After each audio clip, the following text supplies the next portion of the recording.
y estar en nosotros. Y es imposible, porque la Escritura, o sea, que una persona puede tener un demonio, es imposible porque la Escritura dice que Dios no puede habitar en la oscuridad, jamás va a compartir su templo con un demonio. Si pensamos que sí es posible que un cristiano tenga un demonio, eso es darle más poder y valor a los demonios que a Dios. ¿Crees eso? Porque yo he escuchado y he visto donde sí, hasta a veces sin saberlo, le dan mucho más poder a los demonios que el Espíritu Santo que mora en una persona, teniendo temor de cada cosita. ¿Tenemos que tener cuidadosos? Por supuesto, pero por favor, no olvides que el Espíritu Santo es Dios y mucho más grande que cualquier demonio que está por la tierra. ¿Crees que un demonio puede decirle al Espíritu Santo, oye, vete de aquí? ¿Crees que un demonio puede llegar y decirle al Espíritu Santo, te reprendo de este cuerpo? O tal vez, oye, hazme un poco de espacio, yo también quiero permanecer contigo. Por supuesto que no. Es totalmente lo contrario. Cuando vemos un encuentro con un demonio, con Cristo Jesús y su Espíritu Santo, los demonios, al encontrarse con Jesús, reaccionaban con temor, con sumisión, reconociendo la autoridad de Cristo Jesús y que ellos no mandaban, ellos no decían, no era como, oye tú, vete de aquí. No, hombre, totalmente lo contrario, incluso rogándole que no los atormente. El Espíritu Santo que mora en nosotros sigue con ese mismo poder. Primera de Juan 4:4. Hijitos, vosotros son de Dios y habías vencido, porque en vosotros es mayor que el que está en el mundo. El que está en ti es mayor que el que está en el mundo. Recuerda, el Espíritu Santo no es un huésped temporal que va y viene a vez en cuando, sino un residente permanente dentro del creyente. Ahora, escucha bien. ¿Los cristianos pueden abrir puertas a la influencia diabólica? Por supuesto que sí.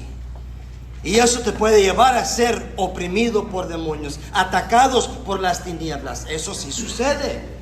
Y yo no puedo, por eso digo, sí hay ciertas cosas que tenemos que tener cuidado.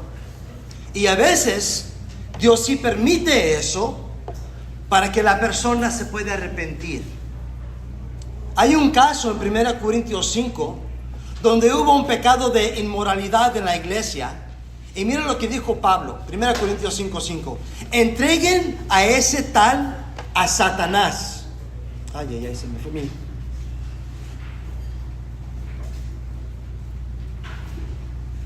El enemigo se está enojando ahorita. Por eso sucedió todo esto. Ok. Entreguen a ese tal a Satanás para la destrucción de su carne, a fin de que su espíritu sea salvo en el día del Señor Jesús. Entonces vemos que un demonio puede atacar la carne, pero jamás poseer el creyente, hasta el Señor lo permite. Sí, ese demonio puede atacar, solo con el permiso de Dios, puede atacar la carne del creyente. ¿Y por qué sabemos del creyente? Porque para que su alma sea salva.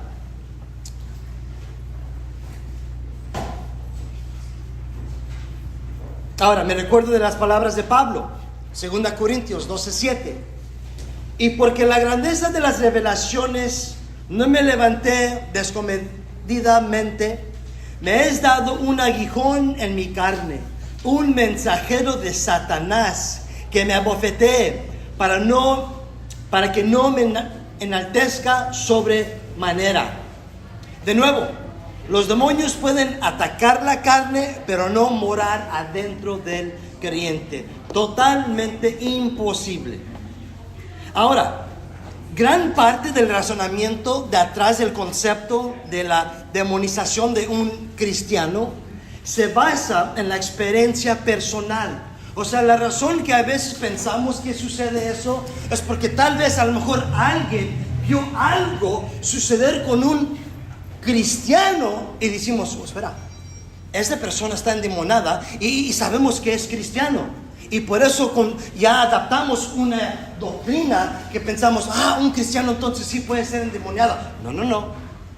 No confundes una experiencia con lo que ya dice la palabra de Dios.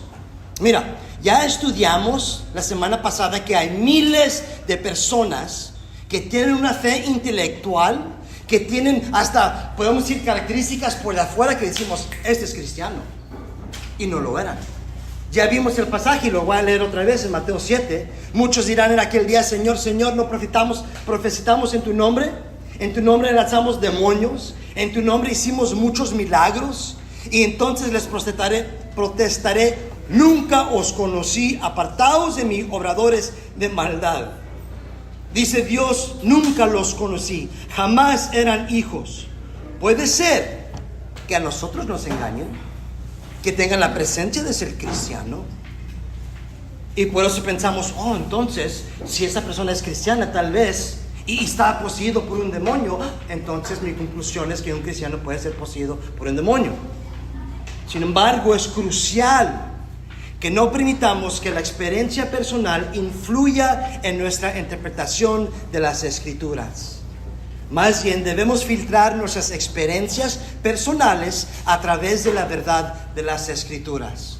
Como digo, hay un montón que nos pueden engañar, que pueden tener todas las características, pero realmente no ser hijos. Y no vamos a formar una nueva doctrina sobre una experiencia cuando no sabemos realmente el camino personal de esa persona. En todos los pasajes del Nuevo Testamento que tratan sobre la guerra espiritual, no hay instrucciones para expulsar un demonio del cuerpo de un creyente. Ahora, otro semi-tema. ¿Qué pasa si alguien entonces, ya sabemos, un cristiano verdadero no puede ser endemoniado? ¿Atacado? Sí. ¿Oprimido? Sí. ¿De una manera intensa, fuerte? Por supuesto. ¿Poseído? No. Ahora, ¿qué tal si alguien te hace brujería? Esa es otra pregunta que llegó. Personalmente, esta es mi convicción. Eso no me preocupa. A mí, si escucho que alguien está haciendo brujería, yo creo que estoy bajo la protección divina de Dios. Me encanta también lo que dice Proverbios. Apunta Proverbios 26:2. Como gorrión que revoltea o golondrina que vuelve sin rumbo, la maldición inmerecida no llegará a quien iba dirigida. La maldición no llegará a quien iba dirigida. Cuando tu conciencia está libre, puedes caminar con confianza. Estás en el Señor, tú no has hecho algo en merecer una brujería o lo que sea, no va a llegar a su destino. Lo vemos en la vida de Job. O sea, hablando de hablar confiadamente, él perdió todo, pero él todavía estaba confiado. O sea, la verdad, yo creo que esto hubiera destruido la fe de muchas personas. Si tú pierdes todo lo que él hubiera perdido, dices, no, ¿sabes qué? Los demonios, alguien me está poniendo una maldición o no sé qué anda sucediendo porque ha perdido todo. Pero vemos que él confía, ¿no? Yo sé que mi confianza es en el Señor, yo sé que estoy bajo la protección divina. Satanás también solo pudo hacer lo que Dios permitía. ¿Existen maldiciones con poder? Por supuesto, sí existen. Todo eso sí es real. Pero cuando lees la Biblia, ves que Dios, cuando estaba estudiando esto, Dios odia, pero odia con un odio tan profundo la adivinación. Y su castigo es fuerte para aquellos que lo practican. O sea, la persona que según me hace una brujería debería tener más temor que yo de ellos. Ellos están en más riesgo que yo. Tú haz lo que vas a hacer. Dios se va a encargar Y esa brujería te aseguro que no me asusta por ni un segundo. Mi convicción personalmente, puede ser que tienes una convicción diferente. No me preocupo ni un segundo por esas cosas. No estoy diciendo que descuido mi camino, que puedo hacer todo lo que me da la gana. No. Voy a hacer todo lo posible de caminar de una manera que le agrade al Señor, por supuesto que sí. Pero Él determina esas cosas. No una persona siendo unas tonterías, unas locuras. Esa persona es la que realmente está en gran peligro. Y esto también me lleva a otro punto, porque yo creo que lo tenemos que escuchar. El cristiano no debería andar caminando con ese temor. Porque yo he escuchado, recuerdan, tengo 20 años en el ministerio pastoreando. Yo lo he escuchado muchísimo y muchas veces he escuchado gente con ese temor. Como que de nuevo le tienen más temor a los demonios que a Dios. Segundo Timoteo 1:7, porque no nos ha dado Dios espíritu de cobardía, sino de ¿qué? Poder, amor y dominio propio. El rey David supo eso. Él tenía un montón de enemigos. Me imagino que él tenía gente cada rato haciéndole brujerías, ataques de todo tipo. Pero ¿qué dijo él? Salmo 27, Jehová es mi luz y mi salvación, ¿de quién temeré? Jehová es la fortaleza de mi vida, ¿de quién he de atemorizarme? Cuando se juntaron contra mí los malignos, mis angustiadores y mis enemigos, para comer mis carnes, ellos tropezaron y cayeron. Aunque un ejército acampe contra mí, no temerá mi corazón. Aunque contra mí se levante guerra, yo estaré confiado. Amén. Y él era un pecador, igual que tú, igual que yo, pero confiado. Porque a veces es difícil reconocer que eres un pecador y caminar confiado. Porque cuando decimos, soy pecador y por eso merezco, por eso me está llegando estas cosas y por eso estoy bajo de ataque y por eso no me van a destruir estas cosas. Él supo, mira, mi confianza es en Dios. Y más ahora nosotros que tenemos el ser del Espíritu Santo, cuanto más debemos estar confiados y en paz. Por supuesto estamos en guerra, pero sabemos cómo termina esto, termina en victoria. Sin embargo, si andas en lucha fuerte, si sientes que hay una opresión diabólica, oye, habla con tu pastor, habla conmigo, habla con los pastores que tenemos aquí, habla con nuestros consejeros, habla con un hermano, una hermana, por favor. No sigues en esta lucha solo, porque sí, de nuevo, no quiero que van a pensar que estoy cancelando toda la guerra espiritual. No estoy diciendo eso. Hay una gran diferencia en confiar y todavía entrar en una guerra espiritual. Pero si estás ahí y te sientes que está dando bien el enemigo, oye, ya para de luchar solo. Entra con los guerreros, con el ejército. Y también ten cuidado que tú no estés metido en el pecado que provoca esa opresión del enemigo. Y ahora esto nos lleva a la segunda pregunta. ¿Qué tal si la lucha es tan difícil que un cristiano decide tomar su vida? Entonces ya terminamos con la primera. Sabemos, el que tiene el Espíritu Santo en él ya no puede ser endemoniado. Pero sabemos que si hay una opresión, si hay un ataque, ahora ¿qué pasa con esa persona, el cristiano que dice yo no aguanto más y quita su vida?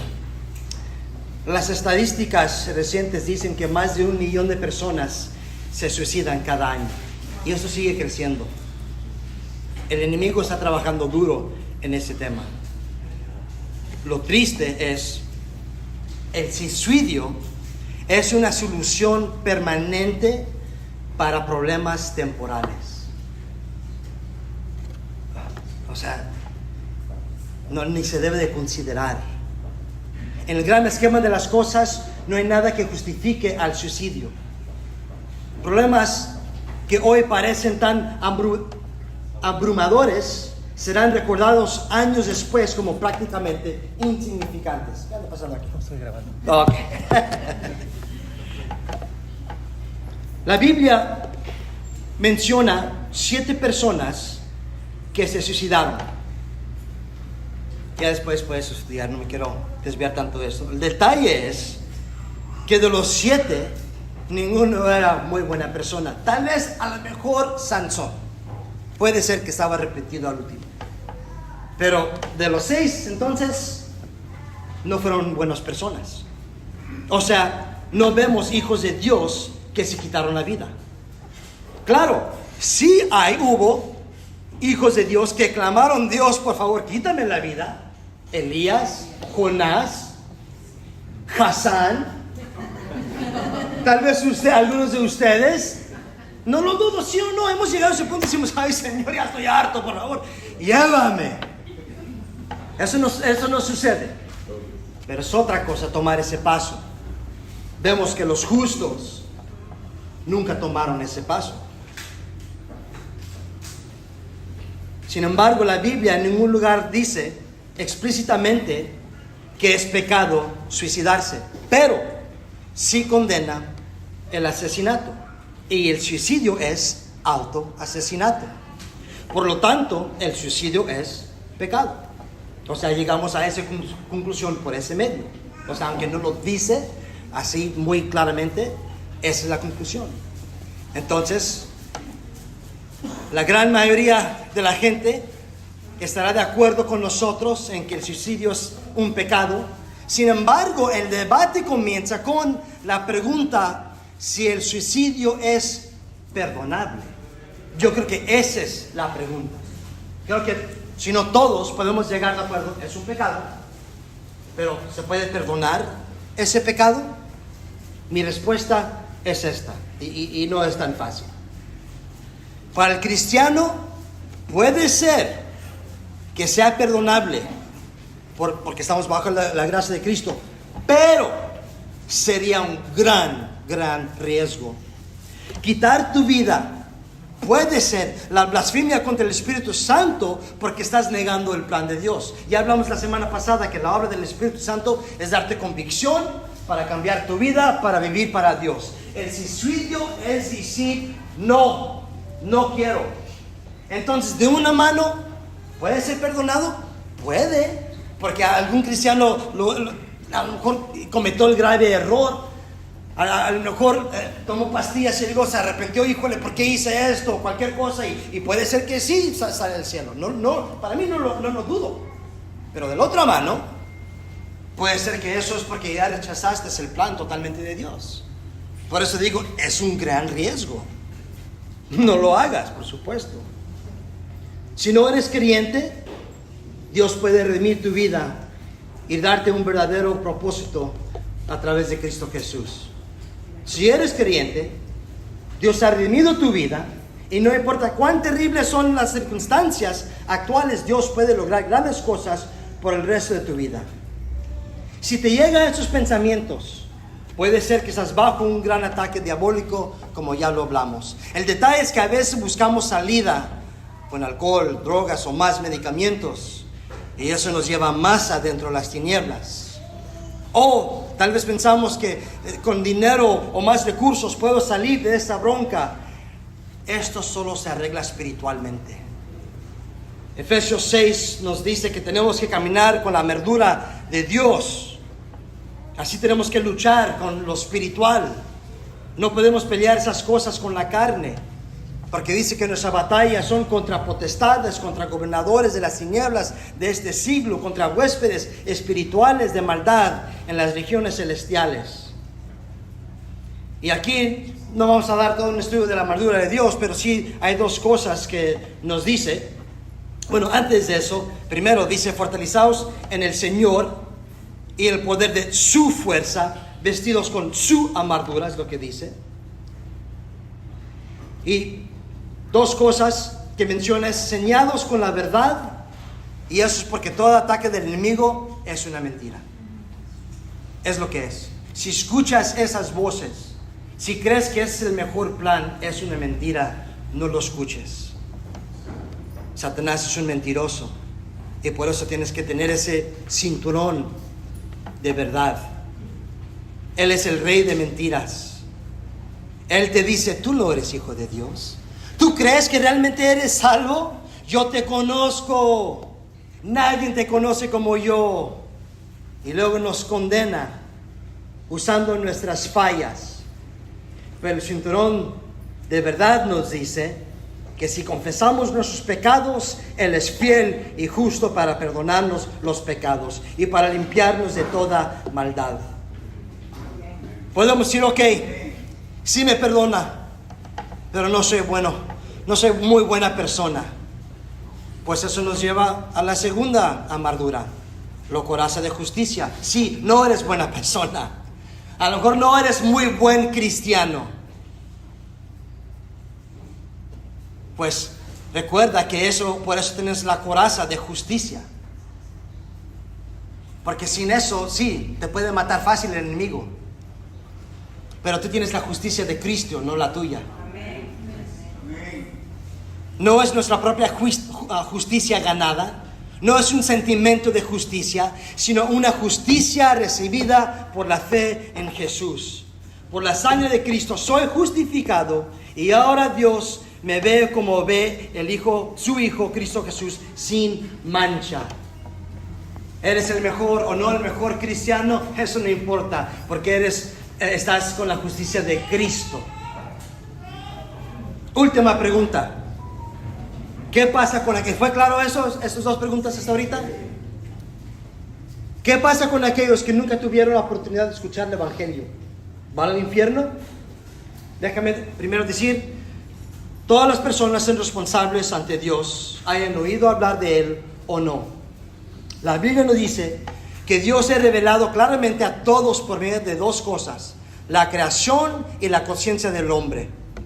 Primero la creación. Aquí es donde me duele que no tenemos las pantallas, porque tenía yo unas imágenes que compartirles a ustedes de la creación de Dios, cosas que no vemos diariamente, pero wow, proclama Dios. Pero bueno, mira lo que dice Romanos 1:20. Porque las cosas invisibles de Él, su eterno poder y deidad, se hacen claramente visibles desde la creación del mundo, siendo entendidas por medio de las cosas hechas, de modo que no tienen excusa. Decimos, ay, pobre de ellos que nunca han escuchado de Dios. No, han escuchado de Dios. La creación lo grita, lo proclama. Existe un creador. Y no solo que existe un creador, sino que es un creador bueno. Porque vemos que la creación de Dios es buena. Todo lo que vemos en la naturaleza, simplemente, nomás hay que decir con el fruto que existe. Dios pudo haber nomás dado pura manzana y decir, eso es lo suficiente para poder alimentarte. Pero vemos las frutas que existen, que ni se puede contar una mano, de varios diferentes sabores que podemos disfrutar, como que Dios está diciendo nomás con la pura fruta que existe, mira, soy bueno. Puede ser que nomás van a tener una sola cosa y eso sería suficiente y seríamos felices, pero lo expresa mucho más. La tierra nos demuestra una creación hermosa. Las plantas, tengo que brincar todo esto porque son las imágenes que enseñé. Bueno, un ejemplo. Las plantas no simplemente son bonitas. ¿Sabes dónde sacamos la inspiración para panel solar? De las hojas. La hoja tiene un sistema perfecto para observar luz del sol y convertirlo en energía. Una hoja, cualquier que veas. Y es un sistema enseñándonos creación. También las plantas toman el dióxido del carbono y lo convierten en oxígeno. Y junto con eso también algunos nos dan fragancias. Nos dan azúcar, vitaminas, medicina. La tierra está llena de la evidencia de Dios en lo más pequeño. En Job dice, ¿has entrado tú los tesoros de la nieve? ¿O has visto los tesoros del granizo? Tenía yo imágenes de esos tesoros. Es tan impresionante el arte que Dios puede hacer. De nuevo, todos somos responsables por su fe o falta de fe en Dios. Pero también eso es la creación. La otra cosa es la conciencia. Seremos juzgados según también eso. Romanos 2:12. Los gentiles serán destruidos por el hecho, es lo que dice aquí, ¿ok? Los gentiles serán destruidos por el hecho de pecar, aunque nunca tuvieron la ley escrita de Dios. Y los judíos que sí tienen la ley de Dios serán juzgados por esa ley, porque no la obedecen.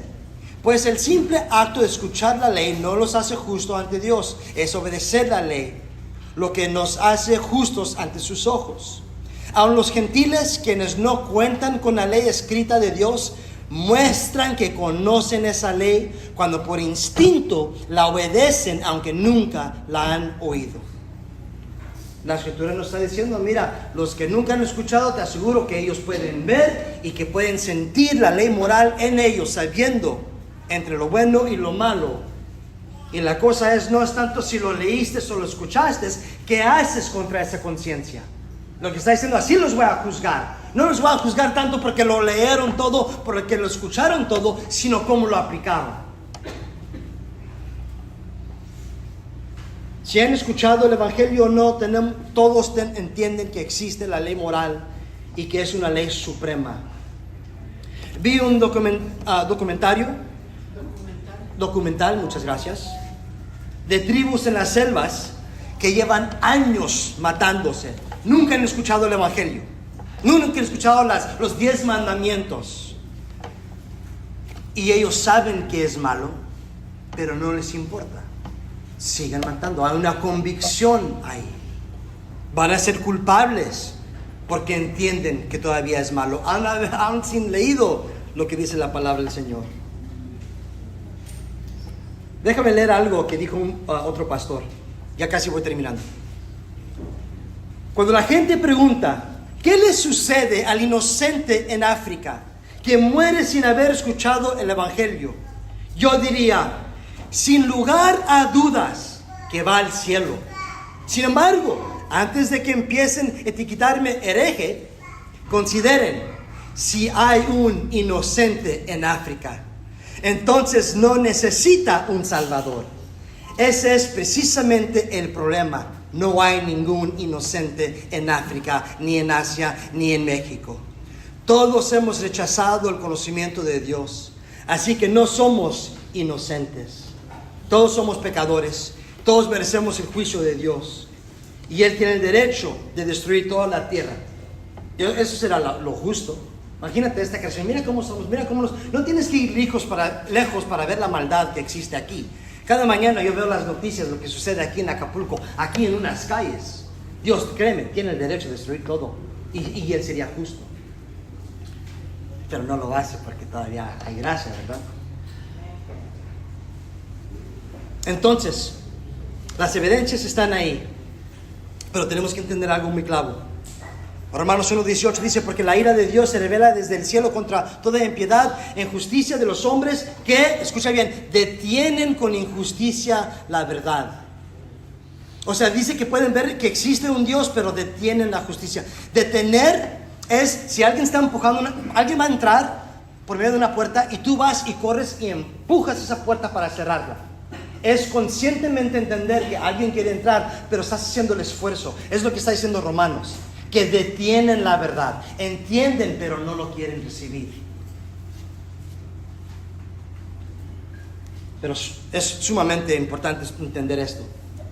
Cuando hablamos del juicio de aquellos que nunca han escuchado el Evangelio, tenemos que recordar que Dios es bueno y justo. Segunda Pedro, el Señor no tarda su promesa como algunos la tienen por tardanza, sino que es paciente para con todos, no queriendo que ninguno perezca, sino que todos procedan al arrepentimiento. Hasta que contestó el teléfono ahorita, también el Señor tiene experiencia. No se crean, es broma.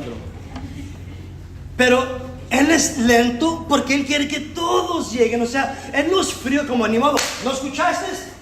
Aguántate. No, Dios es tan bueno. ¿No escuchaste? Pues voy a mandar misioneros, voy a hacer algo. Hasta el Señor está enviando sueños. Gente está teniendo sueños de Cristo Jesús que nunca ha escuchado de Él. Dios es, entonces no te preocupes tanto de aquellos que están sin el Evangelio. Dios nos va a atender. Mejor hay que enfocarnos ahorita en nosotros predicar ese Evangelio. Entonces, ya para concluir,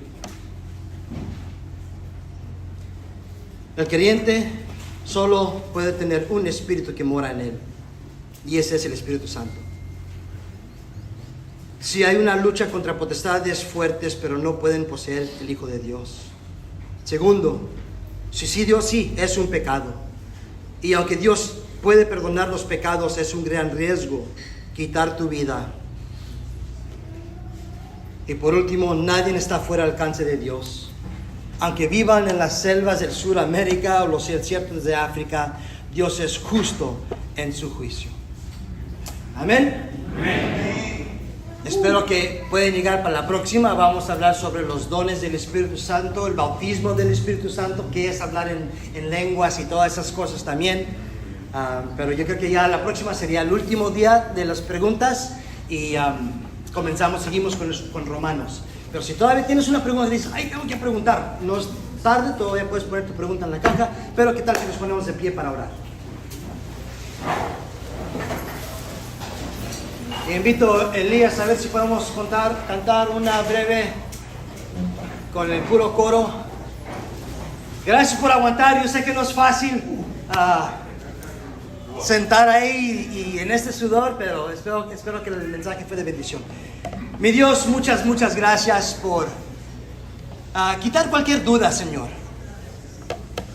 Pido, mi Dios, que si hay aquellos que están en una gran lucha, que sí son atacados por demonios diabólicos, pido que les des victoria, que tú, por favor, por medio de tu Espíritu Santo, puedes obrar, Señor, liberarlos, sacarlos de eso, que tú puedes poner tus soldados alrededor de ellos, que puedes poner tus ángeles en su camino, Señor, que ellos pueden tener victoria, por favor. Pido, Señor, también si hay algunos que han contemplado el suicidio, que tú les quites ese pensamiento, que ni lo piensen por un segundo más, y que también les des victoria y les des vida en abundancia, porque es lo que nos das. Y Señor, ahora también pido que tú nos uses para aquellos que no lo han escuchado, que pueden escuchar las buenas nuevas, que pueden ver la esperanza, el gozo que tenemos en Cristo Jesús, y más que nada la salvación que tú ofreces. Te entregamos esta hermosa iglesia, que tú nos uses para tu gloria. Te entregamos nuestras ofrendas y diezmos, dándote gracias porque eres fiel. En el nombre de Cristo Jesús. Amén.